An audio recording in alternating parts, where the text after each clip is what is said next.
एक बार दिन कहा कभी दिन करके इस धरती पर बेगूसराय की क्रांतिकारी भूमि से एक बार जरा बिहार के लिए आवाज बढ़ाइए। मैं बोलूंगा जय बिहार, आप सबको बोलना है जय जय बिहार, जय बिहार। जो बिहार के लिए नारा नहीं लगाया सब झारखंड में रहते हैं, पूरी ताकत से बोलना है जय बिहार। बेगूसराय काफी महत्व का ये लोग बोल रहे हैं झगड़ा एकदम क्रांतिकारी लोग का जमीन है। जय बिहार, जय बिहार। नमस्कार भाई, बैठ जाओ यार, पाए नहीं सकते, बैठ जाइए। सभागृह में आए हुए सभी साथियों का तहे दिल से अभिनंदन कर रहे हैं, सम्मान। भाई बैठ जाओ।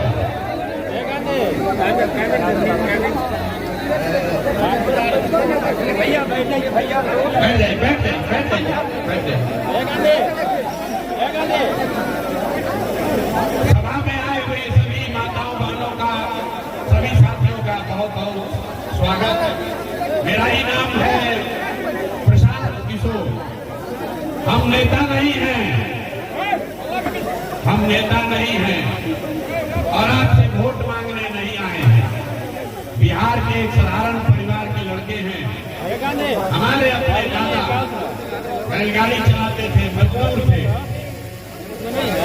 यही सरकारी विद्यालय से पढ़कर हमने अपना जीवन शुरू किया है। माता पिता का आशीर्वाद है, ऊपर वाले की कृपा है, जीवन में कुछ हासिल कर लिया है। लोग बताते हैं कि पिछला 10 साल में हमने जिसको सलाह दिया, जिसका हाथ पकड़ लिया, वही आदमी जीत के राजा हो गया। पिछला 10 वर्ष में एक दो नहीं 8, 9, 10 को मुख्यमंत्री को बनाने में हमने कंधा लगाया, लेकिन 2 वर्ष पहले हमने उस काम को छोड़ दिया। अब आप कहिएगा कि जिस काम को करके इतना नाम, पैसा, शोहरत कमाए हैं, वो काम को छोड़कर बिहार के गली गली पैदल क्यों घूम रहे हैं? काम को इसलिए छोड़े कि 10 वर्ष बड़े बड़े दल और नेताओं को जिताकर देखा। दल और नेता के जीतने से जनता का जीवन नहीं बदलता। ये आपको हमको लगता है कि हमारा दल जीत गया, हमारा नेता जीत गया। जो जीत गया वो जीत के हेलीकॉप्टर पर गया और आप और आपके बच्चे जहां थे वहीं रह गए। तो हमने ये अनुभव किया कि अगर भगवान ने हमको ये शक्ति बुद्धि दिया है, जिसको सलाह देते हैं, जिसका हाथ पकड़ते हैं, वो जीत के राजा हो जाता है। तो नेता और दल को सलाह दीजिए, एक बार चल के बिहार की जनता को सलाह देते हैं, आपका हाथ पकड़ते हैं ताकि आपका जीवन बदले और आपके बच्चों का भी जीवन बदले। इसीलिए ये अभियान शुरू किए हैं। 2 बरस पूरा बिहार में 2 बरस 5,000 से ज्यादा गाँव में पैदल चलते इस अभियान की शुरुआत की है। और आज यहाँ आए हैं, आपसे वोट नहीं मांगेंगे। लोग कहते हैं भैया वोट काहे नहीं मांगते हैं? वोट नहीं मांगिएगा, चुनाव नहीं जीतिएगा तो बिहार कैसे सुधरेगा? अरे भाई, वोट मांगने वाले हर एक को कोई न कोई यहाँ आता ही है। जो आया वो यही कहा, हमको वोट दे दो, हम आएंगे तुम्हारा सब काम हो जाएगा। यही सुन सुन के आप पिछला 40-50 साल से वोट दिए जा रहे हैं। आपसे पहले कांग्रेस को वोट दिया, फिर 15 वर्ष गरीब के बेटा लालू जी को जिताए। अभी 18-19 साल से नीतीश बाबू कुर्सी पर बैठे हैं। दिल्ली में हमने आपने मोदी जी को भी जिताकर देख लिया। आपका और आपके बच्चों का जीवन नहीं बदला। अब आए हैं कोई प्रशांत किशोर, आप हमारा बात मानिएगा, हम पर भरोसा करके हमको वोट दीजिएगा। तो इसका क्या गारंटी है कि जीतने के बाद हम आपके साथ धोखा नहीं करेंगे? अरे वोट से पहले तो सब आदमी अच्छे बतियाता है, वोट के बाद आपका गला काटता है। इसीलिए हम अभी वोट नहीं मांगेंगे। आप यहाँ घंटों से बैठे हैं, अभी 15 मिनट में आपको एक रास्ता बताएंगे, आप उसको सुनिए, ठीक लगे तो अपनाइए। जो रास्ता बताएंगे अगर आपके समझ में आ जाए तो जिसको मन है उसको वोट दीजिए। लालू को दीजिए या नीतीश को, मोदी को दीजिए या जनसुराज को। जो रास्ता बताएंगे वैसे दीजिएगा। तो और कुछ हो या ना हो, आपके बच्चों के लिए पढ़ाई रोजगार निश्चित तौर पर बिहार में हो जाएगा। और अगर न हो तो मुखिया विधायक सांसद का गर्दन नहीं पकड़ना है, अपने भाई अपना बेटा प्रशांत किशोर का गला पकड़ लीजिएगा। तो जिसको जिसको ये रास्ता सीखना है 15 मिनट तक अब आपस में बात नहीं करना है। हम आपको 2 सवाल पूछेंगे, 2 सवाल का आपको जवाब देना है और यहाँ जाने से पहले 2 संकल्प लेना है और लिख के रखिए। साल भर के अंदर आपके बच्चों के लिए पढ़ाई रोजगार का व्यवस्था हो जाएगा। तो जिसको जिसको ये रास्ता सीखना है सबको आपस में बात नहीं करना है, सवाल पूछेंगे जवाब दीजिएगा, हाँ या ना बोलना है। जितने लोग यहाँ आए हैं तेघड़ा के सारे लोग जरा सोच के बताइए, आपके गांव पंचायत में और कुछ हो या ना हो, आपके बच्चों के लिए बढ़िया पढ़ाई और रोजगार का व्यवस्था होना चाहिए कि नहीं होना चाहिए? हाथ सबका उठना चाहिए, हाथ उठाकर जोर से बोलिए, होना चाहिए कि नहीं होना चाहिए? जोर से बोलो, होना चाहिए कि नहीं होना चाहिए? सबको बोलना है, होना चाहिए कि नहीं होना चाहिए? हम नहीं सिखाए, देखिए तेघड़ा का लोग कितना समझदार है। चाहे आप पढ़े लिखे हैं या अनपढ़, महिला है या पुरुष, अगड़े हैं या पिछड़े, गरीब है या अमीर, हिंदू है या मुसलमान, सबने कहा कि न भैया पढ़ाई या रोजगार तो होना ही चाहिए। किसी प्रशांत किशोर का जरूरत नहीं है। आपको मालूम है अगर आपके बच्चों के लिए पढ़ाई और रोजगार हो जाए तो कोई मुखिया बने, कोई विधायक बने, लालू बने, नीतीश बने, प्रशांत किशोर बने, अगर आपके बच्चे के लिए पढ़ाई रोजगार हो जाए तो आपका जीवन सुधर जाएगा। ये बात आपको पहले से पता है। अब आपको दिखाते हैं आपके बर्बादी का कारण। सब आदमी एक बार अपने अपने बच्चों का चेहरा याद कर लीजिए, अपने अपने बच्चों का चेहरा याद कर लीजिए और अपने बच्चों के नाम पर ईमानदारी से बताइए, आप में से किसने जीवन में एक बार भी अपने बच्चों के पढ़ाई रोजगार के लिए वोट दिया है? देखिए, चुप, पूरा तेघड़ा बेगूसराय के लोग चुप। अभी कितना जोर से बोले हैं, हे भैया पढ़ाई या रोजगार होना चाहिए। यहाँ 2 घंटा बैठ के नेता को गाली दे रहे हैं। कोई कह रहा है व्यवस्था खराब है, कोई कह रहा है अफसर लूट रहा है, कोई कह रहा है मुखिया चोर है। अरे भाई, आप तो अपने बच्चों के पढ़ाई रोजगार के लिए वोटे नहीं दिए। कोई खड़ा होके कहेगा ये भैया आज तक तो कोई पढ़ाई रोजगार के लिए वोट मांगने आया ही नहीं। इसका क्या गारंटी है कि पढ़ाई रोजगार के लिए वोट देंगे तो हम लोग के बच्चों को मिलेगा? किसको हम लोग वोट दें? अभी 2 मिनट में आपको जादू दिखाएंगे। वोट जिसको मन है उसको दीजिए, आपके बच्चों को पढ़ाई रोजगार मिलेगा ही मिलेगा। अभी आपके आंख के सामने दिखेगा। हमने कहा है 2 सवाल पूछेंगे, एक पूछ लिए, दूसरा का बारी है। भाई कैमरा वाला बैठ जाओ नीचे। जितने लोग यहाँ आए हैं सोचकर बताइए, आपस में बात नहीं करना है। 15 मिनट सोचकर बताइए, आज तक आपने जिस नेता को, जिस दल को आपने वोट दिया, उन नेताओं ने आपका और आपके बच्चों का काम किया है कि नहीं किया है?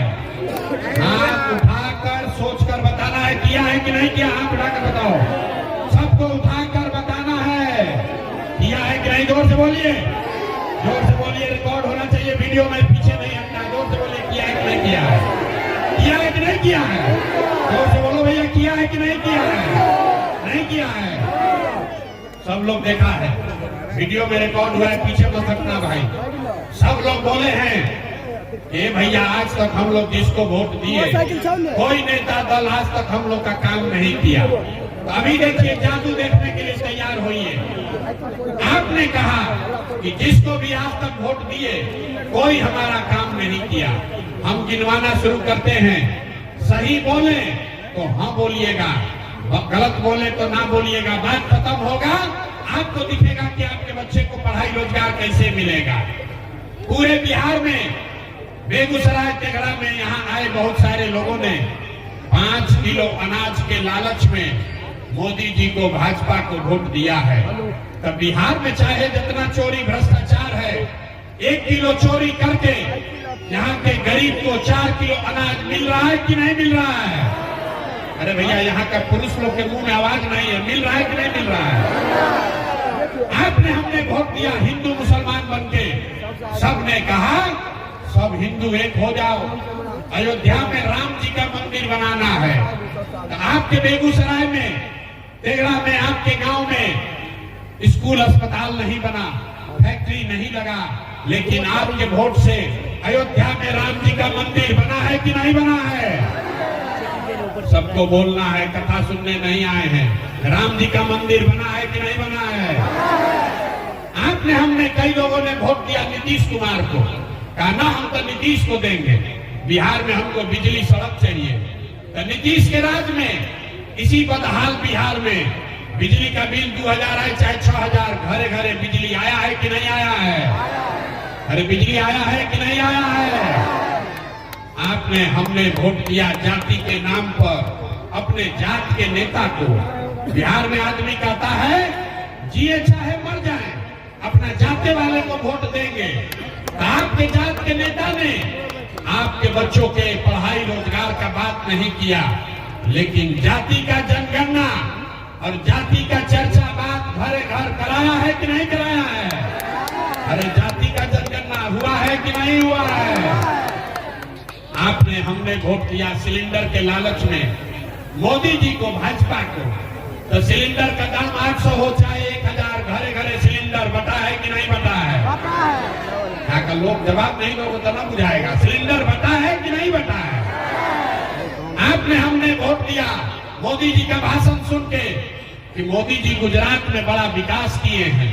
तो भैया गुजरात में तो विकास हो रहा है, पूरा देश का पैसा ले जाकर मोदी जी गुजरात के गांव गांव में फैक्ट्री लगा रहे हैं, और पूरे बिहार से आपके हमारे बच्चे गुजरात में जाकर नौकरी मजदूरी कर रहे हैं कि नहीं कर रहे हैं? तो कौना बात पर वोट दिए हो जो नहीं मिला? अभी तो आप बोले भैया कुछ नहीं मिला, हम गिनवा रहे तो कहता है ना भाई 4 किलो अनजवा मिलिए रहा है, घरे घर बिजली आइए गया, जाति का चर्चा चलिए रहा है, गुजरात में बाल बच्चा जाके मजदूर बनिए गया। आपने अपने बच्चों के नाम पर कहा कि भैया जीवन में आज तक अपना बच्चा के पढ़ाई रोजगार के लिए वोट नहीं दिए, यही बताने आए हैं। बोइएगा बबूल तो आम कहाँ से खाइएगा? वोट दीजिएगा 4 किलो अनाज के लिए तो बच्चों को रोजगार कहाँ से मिलेगा? आपने अनाज के लिए वोट दिया, अनाज आपको मिल रहा है। आपने बिजली के लिए वोट दिया, बिजली आया है। आपने जाति के लिए वोट दिया, जाति का गणना हुआ है। आपने गुजरात के विकास के लिए वोट दिया, गुजरात में विकास हो रहा है। आपने अपने बच्चों के पढ़ाई रोजगार के लिए वोट नहीं दिया, इसीलिए आपके बच्चे अनपढ़ और मजदूर बन गए। यही आपके दुर्दशा का कारण है। और आदमी सुनता है कहता भैया आंखें खुल गया, अरे भाई तो कोई बताइए नहीं किया था, लेकिन क्या करें बिहार में तो विकल्प नहीं है। बिहार में तो दुइये को दल है, एगो मोदी जी का भाजपा, एगो लालू जी का ललटेन। नीतीश चाचा का तो पता नहीं है कि कितना देर ललटेन पर लटकेंगे और कब उछल के कमल के फूल पर बैठ जाएंगे। तो बिहार में तो भैया किसको हम लोग वोट दें? भाजपा से डर लगता है तो लालू का ललटेन पकड़ते हैं, और लालू का ललटेन में जाके दंगल राज से डर लगता है तो भाजपा को वोट देते हैं। नया विकल्प बनाइए। तो 2 बरस पैदल चले, लोग कहा बिहार में विकल्प नहीं बन सकता है। एक आपका भाई, आपका बेटा खड़ा हुआ है, 1 करोड़ लोगों को इकट्ठा करके बिहार में नया विकल्प बनाया है, जिसका नाम क्या है? सबको बोलना है, नाम क्या है? सुनाई नहीं दिया, नाम क्या है? जन स्वराज का मतलब क्या? जन स्वराज का मतलब क्या? स्वराज मतलब सुंदर राज। किसका सुंदर राज? आपने कांग्रेस का राज देख लिया, नीतीश का देख लिया, लालू का देखा, मोदी का देखा, अब प्रशांत किशोर का भी देखिएगा तो कोई फायदा नहीं है। जैसे लालू नीतीश मोदी ठगे, वैसे प्रशांत किशोर भी ठगेगा। इसलिए अब लालू नीतीश मोदी का राज नहीं चाहिए, प्रशांत किशोर का राज नहीं चाहिए, अब जनता का राज होना चाहिए। होना चाहिए कि नहीं होना चाहिए? जरा हाथ उठाकर बताइए, होना चाहिए कि नहीं होना चाहिए? इसीलिए इस विकल्प का क्या नाम है? जन सुराज। ये मोदी सुराज नहीं है, ये लालू सुराज नहीं है, ये नीतीश सुराज नहीं है, ये प्रशांत किशोर का सुराज नहीं है, ये जनता का सुराज होना चाहिए। होना चाहिए ना भाई? होना चाहिए कि नहीं होना चाहिए? जरा जोर लगा के बोलो यार, गला फड़वा रहे हो। होना चाहिए कि नहीं होना चाहिए? जब तक ये नहीं बनाओगे आप, तो जनता का राज आएगा कैसे? वही अभी आपको रास्ता सिखाएंगे। आपको 2 गो खाली संकल्प लेना है। जिन नेताओं ने आपके बच्चों का हक मारा है, आपके बच्चों को अनपढ़ बनाया है, आपके पेट पर लात मारा है, चाहे आपके जाति का है या धर्म का, आपके दल का है या विचारधारा का, उसको वोट नहीं देना है। नहीं देना है ना? जरा हाथ उठाकर संकल्प लीजिए। जिन नेताओं ने आपको लूटा है, उसको वोट देना है कि नहीं देना है? अरे हाथ उठाकर बोलो भैया, देना है कि नहीं देना है? और जितना बिना अथवा उठा रहा है उसको हम तो न मानेंगे, न सुधरेंगे, हम वैसे ही देंगे। जिन नेताओं ने आपको लूटा है, उसको वोट देना है कि नहीं देना है? जोर से बोलो भैया, देना है कि नहीं देना है? आपके जात का है तब दीजिएगा कि नहीं दीजिएगा? जोर से बोलिए, आपके जात का है तो दीजिएगा कि नहीं दीजिएगा? आपके धर्म का है तो उसको दोगे कि नहीं दोगे? अब 2000 रुपया देगा तो दीजिएगा कि नहीं दीजिएगा? 2000 रुपया देगा तो दीजिएगा कि नहीं दीजिएगा? अगर 2000 रुपया देगा तो पैसा लेना है। याद रखिए, चुनाव के समय नेता आएगा, मुर्गा भात खिलाएगा, पैसा बांटेगा, पैसा लेना है। कि बिहार के गांव-गांव में जाकर वहां के जनमानस से बातचीत करके किसी समाज से ऐसे लोगों को चुनकर निकाला जाए जो एक बेहतर स्वच्छ राजनीतिक विकल्प जनता के सामने दे सके। वो काम 2 साल मैंने किया। करीब करीब 1 करोड़ लोग जब इकट्ठा हुए पूरे बिहार से, उन्होंने मिलकर जन स्वराज नाम के दल की स्थापना की, जो पिछले वर्ष 2 अक्टूबर को हुआ। अब जब दल बन गया है तो दल स्वाभाविक तौर पर आने वाले विधानसभा चुनाव की तैयारी कर रहा है।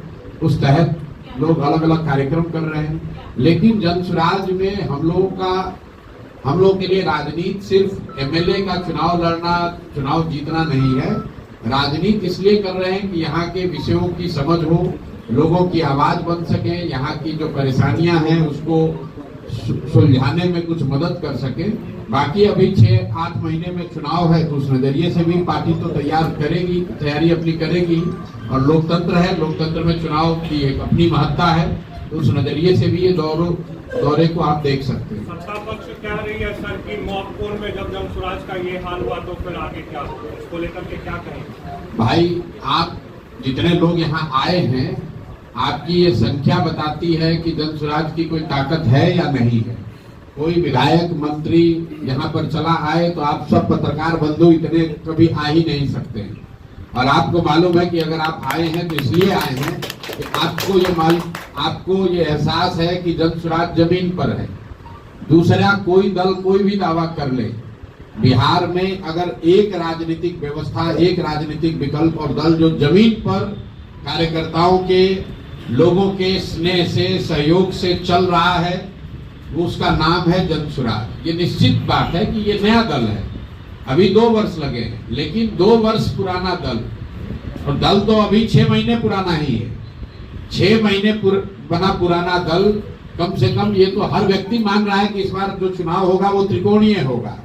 एक और एनडीए वाले रहेंगे, जिसमें शारीरिक और मानसिक तौर पर थके हुए नीतीश कुमार जिसका नेतृत्व करेंगे। एक और राजद वाले होंगे, जो कि जंगल राज के लिए, जिनको पूरा बिहार नहीं पूरा देश जानता है। और तीसरी ओर जन सुराज होगा, जिसमें पढ़े लिखे ईमानदार समझदार लोगों का एक समूह होगा।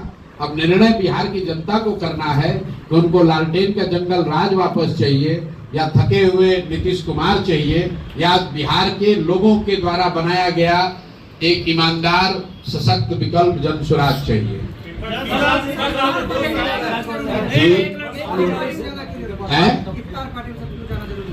इफ्तार पार्टी में जाना इसलिए जरूरी है कि यहाँ पर अभी रमजान का महीना है, और जैसे नवरात्रि का व्रत है वैसे रमजान में भी मुस्लिम साथियों का व्रत है। और मैं यहाँ आया हूँ, और यही नहीं जा रहा हूँ, रोज जाता हूँ। हर दिन मैं जब कार्यक्रम में जाता हूँ, इफ्तार का समय होता है, उनके लिए ये मुबारक मौका है, इसलिए हमें भी उसमें जाना चाहिए।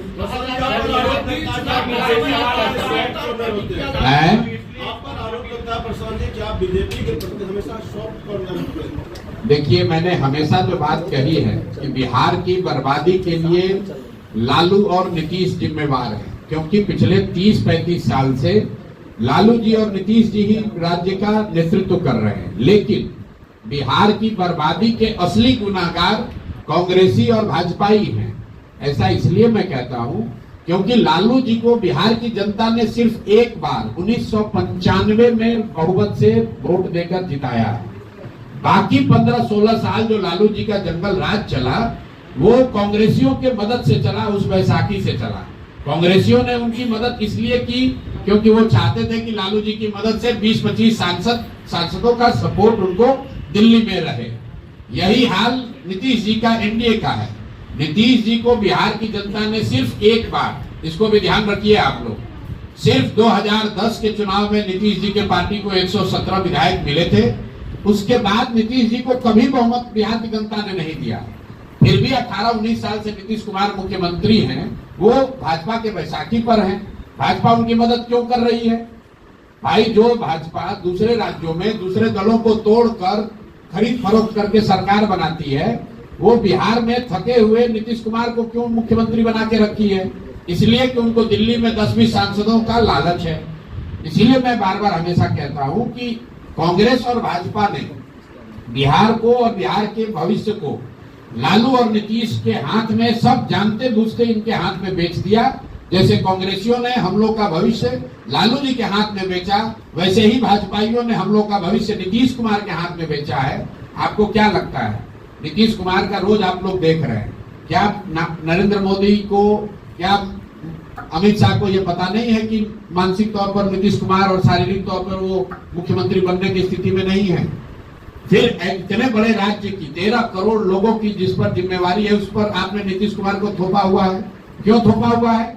नीतीश कुमार को जैसे शिखंडी की तरह सामने खड़ा करके पीछे से राजनीति कर रहे हैं। अगर भाजपा में दम है तो अपना मुख्यमंत्री बनाओ और लड़ो चुनाव सामने से। इनमें तो दम है नहीं।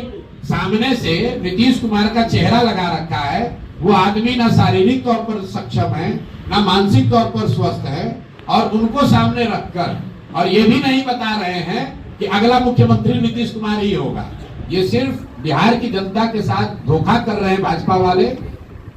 सामने नीतीश कुमार को रखा है। अगर गलती से कहीं चुनाव जीत गए तो सबसे पहले नीतीश कुमार को हटाकर कोई भाजपा के आदमी को ये लोग बनाएंगे, जो काम इन लोगों ने महाराष्ट्र में किया है। तो भाजपा का तो यहाँ कोई ना नेता है ना नेतृत्व है, इसलिए भाजपा की बात कम होती है। ये लोग पिछलग्गू दल बनकर पीछे से, भोजपुरी में हम लोग कहते हैं निहुरल आइल चोर। तो ये वो लोग हैं जो छुप कर आकर बिहार की सत्ता को कब्जा करना चाहते हैं, क्योंकि 2015 में इन्होंने सामने से कोशिश की थी और औंधे मुंह गिरे थे। इसलिए अब फिर चाहते हैं कि किसी तरह व्यवस्था जुगाड़ लगाकर नीतीश कुमार को सामने रखकर समीकरण बनाकर लालू का डर दिखाकर हम लोग वापस आ जाएं और चुनाव के बाद अपना किसी भाजपाई को मुख्यमंत्री बना देंगे। यहाँ आप लोग पत्रकार बैठे हुए हैं, भाजपा का नेतृत्व कौन कर रहा है बिहार में? कितने लोग, आप लोग पत्रकारों को आधा को जानकारी नहीं है कि कौन है दिलीप जायसवाल। भाजपा का चेहरा यहाँ कौन है? दिलीप जायसवाल। कौन जानता है उनको? कौन सा पराक्रम, कौन सा पुरुषार्थ इन्होंने किया है बिहार में? इनकी पृष्ठभूमि जाकर आप पता कर लीजिए, पूर्णिया में, कटिहार में लोग इनके बारे में क्या कहते हैं।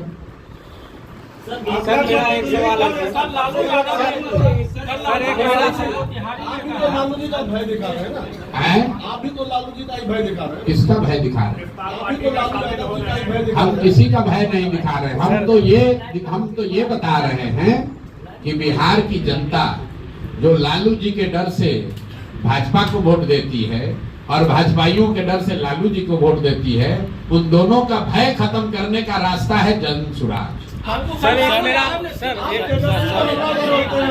मेरा एक सवाल है। तिहारी ने कहा कि 2025 में कोई मायका लाल नहीं है जो तेजस्वी को सरकार बनाने से रोके। भाई लालू जी कह रहे कोई माई का लाल नहीं है, तो लालू जी के नजर में तो बिहार में एक ही लाल है जिसका नाम है तेजस्वी यादव।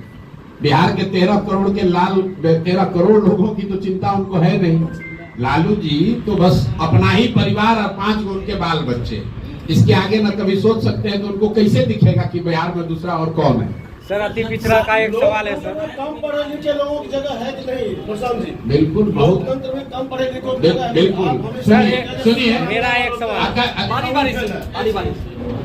इनका सवाल है कि लोकतंत्र में कम पढ़े लिखे लोगों की जगह है कि नहीं। बहुत जगह है। इस देश में तमिलनाडु एक राज्य है, उसके सबसे प्रसिद्ध मुख्यमंत्री का नाम है कामराज, जो नहीं पढ़े लिखे थे। कम पढ़ा लिखा होना राजनीति में वो कोई मानक नहीं है। लेकिन जो बात आपने कही कि मैं तेजस्वी के 9वीं फेल होने की बात करता हूं, क्यों करता हूं उसको समझिए। जब आपके माँ और पिताजी दोनों मुख्यमंत्री हैं, जब आप डीपीएस आर के पूरब में पढ़ते हैं और आप वहां से 9वां नहीं पास कर पाते हैं, तब आप और नहीं पढ़ पाए, नहीं पास कर पाए, तो दिखाता है कि आपकी क्षमता क्या है। मान लीजिए कि आप उस समय नहीं पढ़े, क्रिकेट खेलने चले गए, तो सीखने और पढ़ने का तो उम्र खत्म नहीं होता है।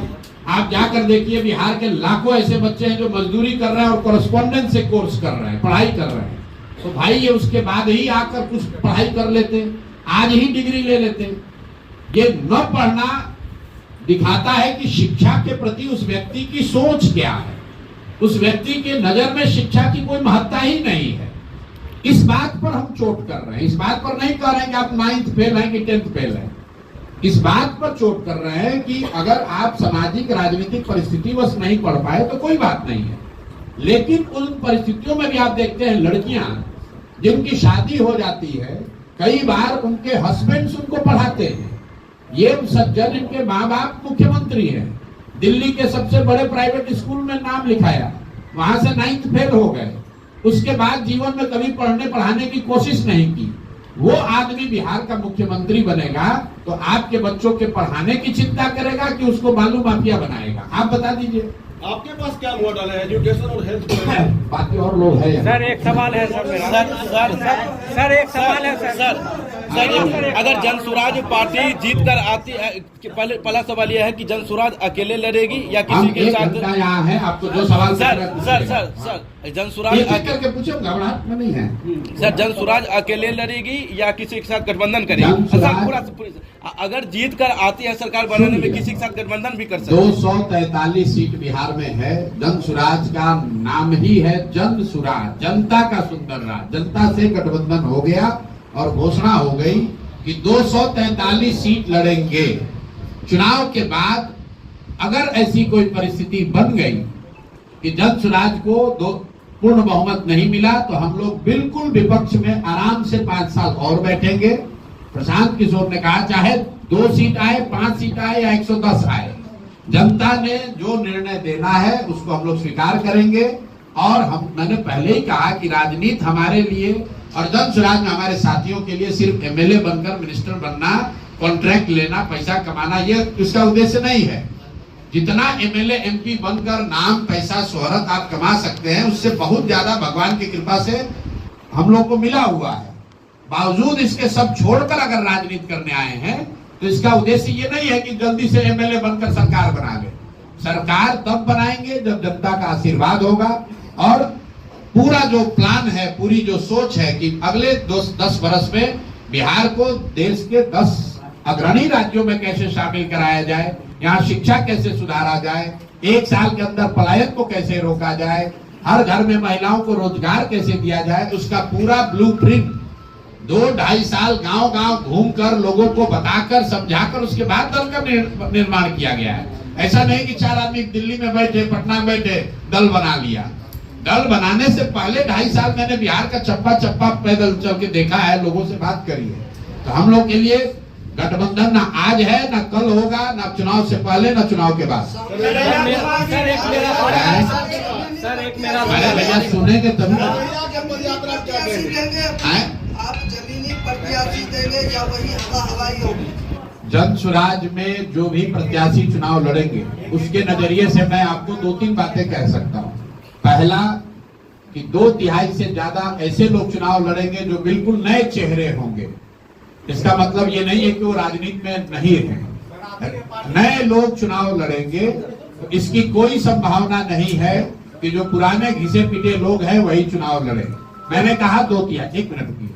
दूसरा आपको बता दे प्रत्याशियों के नजरिए से, जन स्वराज किसी दूसरे दल से पहले जुलाई अगस्त में ही अपने उम्मीदवारों के 243 उम्मीदवारों की घोषणा कर देगा, ताकि इसकी कोई संभावना न रहे कि हमको जदयू में टिकट नहीं मिला तो जन स्वराज में आ गए, या राजद में कांग्रेस में नहीं मिला तो यहाँ आ गए। हम लोग अपने 243 उम्मीदवार जुलाई अगस्त में ही घोषित कर देंगे, ताकि कोई पत्रकार ये न कह सके, कोई आदमी ये न कह सके कि जन स्वराज में टिकट उसको मिला है जिसको दूसरे जगह नहीं मिला। तीसरी बात मेरा सवाल है। अरे यार आप उम्मीदवार को पूछो, सुन तो लो। तीसरी बात, जो भी उम्मीदवार होगा 99% केस में वो लोकल उम्मीदवार ही होगा, उसी विधानसभा का होगा। 1%, अपवाद इसलिए हो सकता है कि कुछ जगहों पर जहां लोग उन क्षेत्रों में रहते हैं जो सीट रिजर्व है, उनके पास ये अवसर है कि वो अगल बगल के सीट से आवेदन दे सकते हैं। जन स्वराज में उम्मीदवारों के चयन की प्रक्रिया चल रही है। एकमात्र ऐसा दल है जिसमें ट्रांसपेरेंट तरीके से आवेदन लिए जा रहे हैं 21,000 रुपया फीस लेकर, और हजारों लोग जिन्होंने आवेदन दिया है उनके पास ये अवसर है कि वो अपने आप को संभावित प्रत्याशी के तौर पर अपनी क्षेत्र की जनता में रखे। अगले 4-5 महीने वो अपने क्षेत्र में प्रचार प्रसार करें, ताकि वहां के लोगों से, जन स्वराज से जुड़े हुए साथियों से और जनता के बीच में सर्वे करके ये पता किया जा सके कि जितने संभावित उम्मीदवार जन स्वराज के हैं जो प्रयास कर रहे हैं, उनमें सबसे काबिल बेहतर व्यक्ति कौन है, उसी को जनता का उम्मीदवार, जन स्वराज का उम्मीदवार बनाया जाएगा। मेरा सवाल है रोजगार का आपने मुद्दा उठाया जी। आपको किया राजद जो अभी यात्रा चल रही है, कांग्रेस यात्रा, आपने तो मिसाइल के पीछे छोड़ दिया। बिल्कुल नहीं छोड़ा। देखिए डोमिसाइल के लिए सबसे पहले आमरण अनशन पर यही प्रशांत किशोर बैठे थे। वो जाकर 5 मुद्दा देख लीजिए। यहाँ के बेरोजगारों को बेरोजगारी भत्ता, जिसका वादा 2015 में नीतीश जी के 7 निश्चय का पहला निश्चय के तौर पर किया गया था, ये इसके लिए आमरण अनशन पर हम लोग बैठे थे।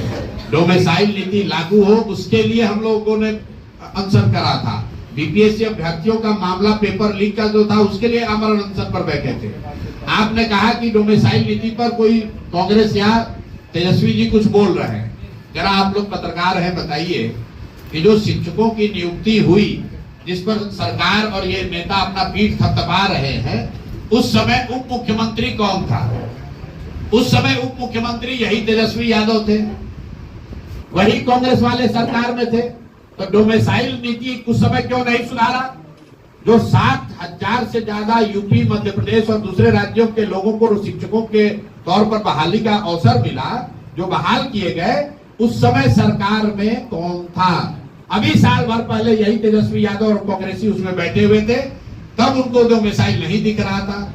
हम लोग पहले व्यक्ति हैं, पहला दल है जो कह रहा है कि 75% यहाँ की सरकारी नौकरी जो है वो बिहार के बच्चों के लिए आरक्षित होनी चाहिए। ये नहीं होना चाहिए कि यहाँ पर यूपी और मध्य प्रदेश के लोग आकर शिक्षक बनेंगे और बिहार के बच्चे जाकर महाराष्ट्र में, हरियाणा में मजदूर बनेंगे। ये ऐसा इसलिए हो रहा, आप समझिए, नीतीश कुमार को पिछले 10 वर्ष से प्रधानमंत्री बनने का भूत सवार है। तो ये आदमी ये समझता है कि दूसरे राज्यों के लोगों को अगर हम बिहार में नौकरी देंगे तो उन राज्यों में हमारी छवि चमकेगी। अपना छवि बनाने के लिए बिहार के बच्चों के नौकरी की इस आदमी ने कुर्बानी कर दी। और वाजपेयी और ये तेजस्वी यादव जब जब नीतीश के साथ रहे कभी भी इन्होंने डोमिसाइल का विरोध नहीं किया। इसलिए सिरे से इस बार जनता इन दोनों को खारिज करेगी, खासकर युवा साथी। हम लोग कह रहे हैं 75% डोमिसाइल नीति चेंज करके 75% जॉब सिर्फ बिहार के बच्चों के लिए रिजर्व किया जा रहा है। कन्हैया कुमार की यात्रा कर रहे हैं जी पलायन रोकने को लेकर कन्हैया कुमार की यात्रा कर रहे हैं, क्या कांग्रेस को फायदा होगा? देखिए जन स्वराज की ताकत देखिए कि आप लोग इतने दिन से पत्रकारिता कर रहे हैं, क्या कभी चुनाव से पहले पलायन कभी मुद्दा बना है? लालू जी जैसे आदमी भी कह रहे हैं कि हम लोग पलायन रोक देंगे। लालू जी के मुंह से किसी ने पलायन शब्द नहीं सुना होगा। ये जन स्वराज की ताकत है। कन्हैया जी यात्रा कर रहे हैं तो बहुत अच्छी बात है, ये जन स्वराज की ताकत है कि कांग्रेसी आज पलायन की बात कर रहे हैं। लेकिन जब कांग्रेसी आए तो आप कन्हैया जी मेरे मित्र भी हैं, बेगूसराय के हैं, उनसे एक सवाल जरूर पूछिएगा पलायन के नजरिए से कि कांग्रेस का अभी एक जुमा 2 साल पहले बना हुआ मुख्यमंत्री है जिसका नाम है रेवंत रेड्डी। तेलंगाना में उस आदमी ने कहा कि बिहारियों का डीएनए जो है वो मजदूरों का है, बिहारी जो है मजदूरी करने के लिए पैदा हुए हैं। तो यहाँ आप पलायन की बात कर रहे हैं और आप ही का मुख्यमंत्री बिहारियों को मजदूरी करने वाला बता रहा है कि ये पैदा ही हुए हैं मजदूर बनने के लिए। उस पर कन्हैया कुमार का और उससे भी ज्यादा राहुल गांधी का क्या स्टांस है, ये पूछने की जरूरत है। ये नहीं चलेगा कि बिहार के बाहर बिहारियों को बिहारी कह के गाली दोगे तो फिर बिहार में वोट मांगने काहे आए हो भाई? तेलंगाना से ही दिल्ली पर राज करके दिखा दो। जब बिहार के लोग मजदूरी करने के लिए पैदा हुए हैं और तेलंगाना के लोग हम लोग पर राज करने के लिए पैदा हुए हैं तो कांग्रेसियों को बिहार में वोट मांगने की जरूरत क्या है? इसका भी सवाल आप लोग कीजिए, उस जवाब मांगिए उन लोगों से।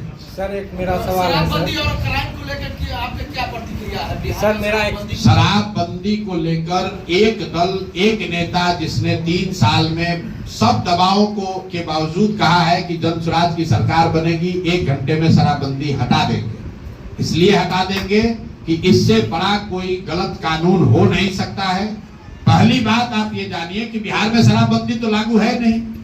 शराबबंदी का कानून बनाया गया है जिसमें दुकान बंद कर दिया गया है और होम डिलीवरी चालू कर दी गई है। बिहार की गरीब जनता का 15 से 20 हजार करोड़ का नुकसान हो रहा है और ये पैसा कहां जा रहा है? ये पैसा जा रहा है नेताओं के पास, भ्रष्ट अधिकारियों के पास, शराब माफिया के पास। सारे युवा बिहार में सूखा नशा का पहली बार बिहार में प्रचलन देखने को मिल रहा है। लोग सूखा नशा कर रहे हैं।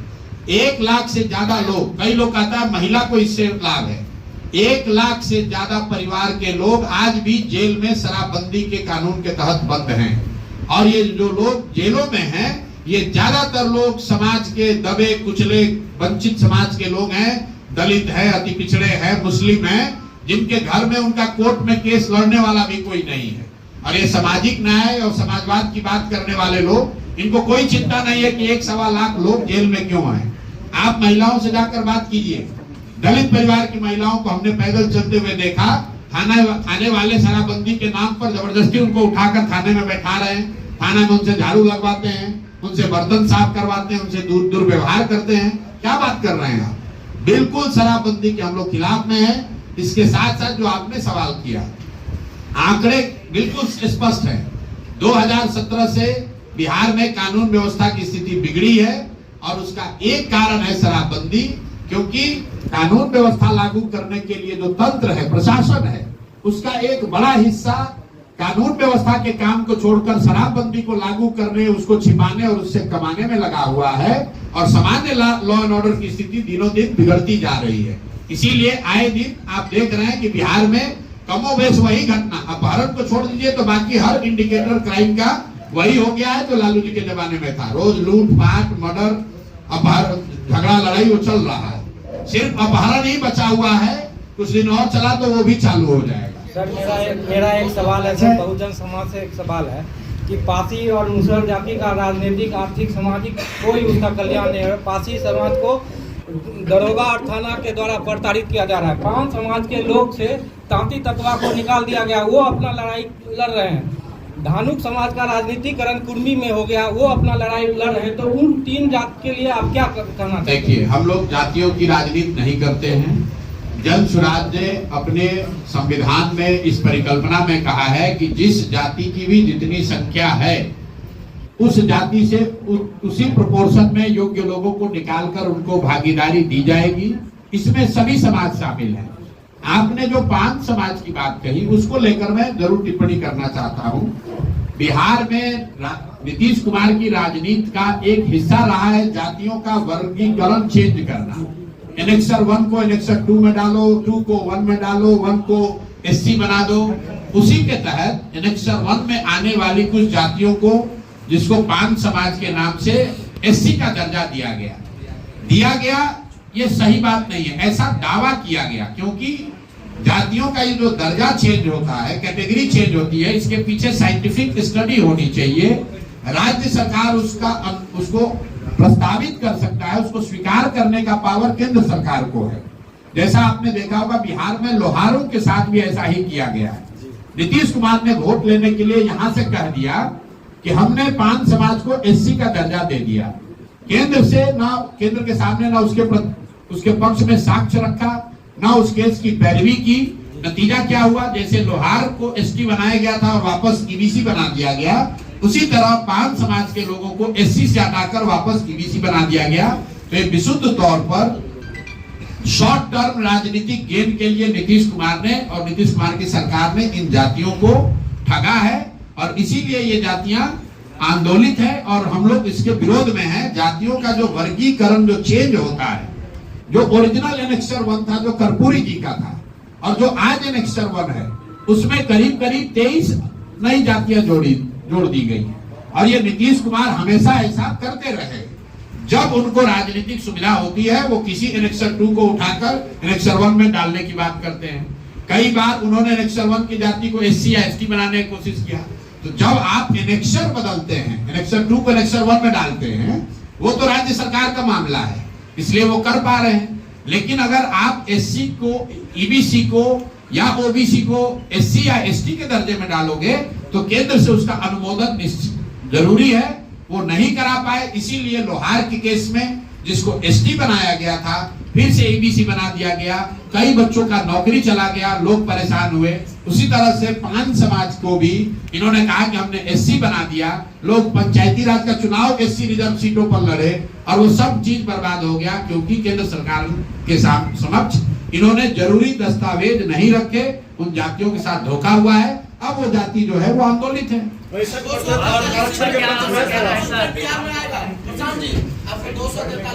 क्या